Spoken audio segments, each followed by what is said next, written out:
ఎక్కువగా ఎక్కడొస్తున్నారు?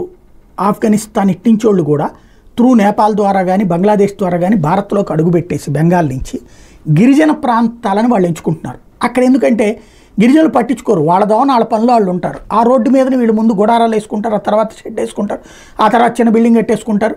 రూల్ ప్రకారం అయితే కనుక గిరిజన ప్రాంతాల్లో మనం కూడా ఇల్లు కొనుక్కోవడానికి లేదు, ఇల్లు కట్టుకోవడానికి లేదు. కానీ వీళ్ళు మాత్రం కట్టేసుకుంటారు. ఎవరు తీసేయాలి వాళ్ళని? అక్కడ ఐటీడీఏ లాంటి వాళ్ళు తీసేయాలి. ఐటీడీఏ లాంటి వాళ్ళకి అలాంటి ఫోర్స్ ఉండదు. వాళ్ళకి ఆ ఫోర్స్ ఇచ్చి తీయించాలంటే పోలీసులు ఇవ్వాలి. పోలీసులు ఇవ్వాలంటే ప్రభుత్వం జోక్యం చేసుకోవాలి. ప్రభుత్వాలు ఏం చేస్తున్నాయి? ఆ ఏరియాలో ఉన్నటువంటి రాజకీయ పార్టీలు వీళ్ళకి కూడా ఓట్లు ఇప్పించేసి వాళ్ళకి కూడా ఆ రాజకీయాల్లోకి తీసుకొచ్చేసేటప్పటికి అక్కడ ఇక వాళ్ళు స్థిరత్వం ఏర్పాటు చేసుకున్నారు. దాని ఇంపాక్ట్ ఏమవుతుంది? 1000 మంది గిరిజనులు ఉన్నటువంటి ప్రాంతాలు ఇప్పుడు 400 మంది ముస్లింలు ఉంటున్నారు. ఎక్కడి నుంచి వచ్చిన వాళ్ళు? బంగ్లాదేశ్ నుంచి, పాకిస్తాన్ నుండి, ఆఫ్ఘనిస్తాన్ నుండి వచ్చినటువంటి వాళ్ళు అవుతున్నారు. ఇదే విషయాన్నే పదే పదే చెప్తున్నటువంటి నరేంద్ర మోడీ జార్ఖండ్ ఎన్నికల సందర్భంగా అదే విషయాన్ని ప్రస్తావించారు. ఓటు బ్యాంక్ రాజకీయాల కోసం బంగ్లాదేశ్లు, రోహింగ్యాల చొరబాట్లను జార్ఖండ్లో జేఎంఎం నేతృత్వంలోని ప్రభుత్వం ప్రోత్సహిస్తోందని మోడీ ఆరోపించారు. వీరి చొరబాట్ల కారణంగా సంతాల్ పరగణాలు, కొల్హాన్ ప్రాంతాల్లో జనాభా అసమతుల్యతలు ఏర్పడి రాష్ట్రానికి ముప్పుగా పరిణమించిందన్నారు. అక్కడ గిరిజన జనాభా తగ్గుతోందని ఆందోళన వ్యక్తం చేశారు.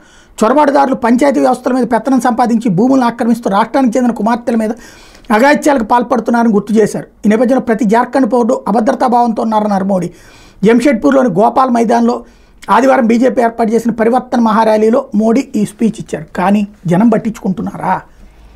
వాళ్ళ పీకల మీదకి వచ్చిన రోజున బీజేపీ ఏం చేసింది, ఆర్ఎస్ఎస్ ఏం చేసింది, నోటికి మాటలేంటి, అదెందుకు చేయవు ఇదెందుకు చేయవు అని చెప్తారు. కానీ అది పక్కన వస్తున్నటువంటి తప్పుని సరిచేయడానికి తగిన విధంగా ఇప్పుడు అస్సాంలో ప్రజలు తీర్పు ఇచ్చారు, అక్కడ ఖచ్చితంగా వ్యవహరిస్తున్నారు. మధ్యప్రదేశ్లో కుదరట్లేదే, రాజస్థాన్లో కుదరట్లేదే, అంటే ఇప్పుడు ఇదివరకు కుదిరింది, ఛత్తీస్గఢ్లో కుదరట్లేదే. బీజేపీ పాలిత రాష్ట్రాల్లో అయితే ఈ చొరబాటుదారులను ఎక్కడికక్కడ కట్టడి చేసే ప్రయత్నం జరుగుతుంది. మిగతా రాష్ట్రాల్లో బహిరంగంగా ఆహ్వానిస్తున్నటువంటి కర్ణాటక దానికి సాక్ష్యం. నరేంద్ర మోడీ మొత్తుకున్నా, ఎవడు మొత్తుకున్నా అక్కడ మాత్రం మార్పు లేదు. మన ఇంటి పీక మీద కత్తి వచ్చిన రోజున మాత్రమే మనం మాట్లాడుతూ అప్పటికంతా పూర్తయ్యాక ఎవడో ఒకరిని తిడతా ఆ ఊరు వదిలేసిపోతున్న వాళ్ళ సంఖ్య పెరుగుతుంది.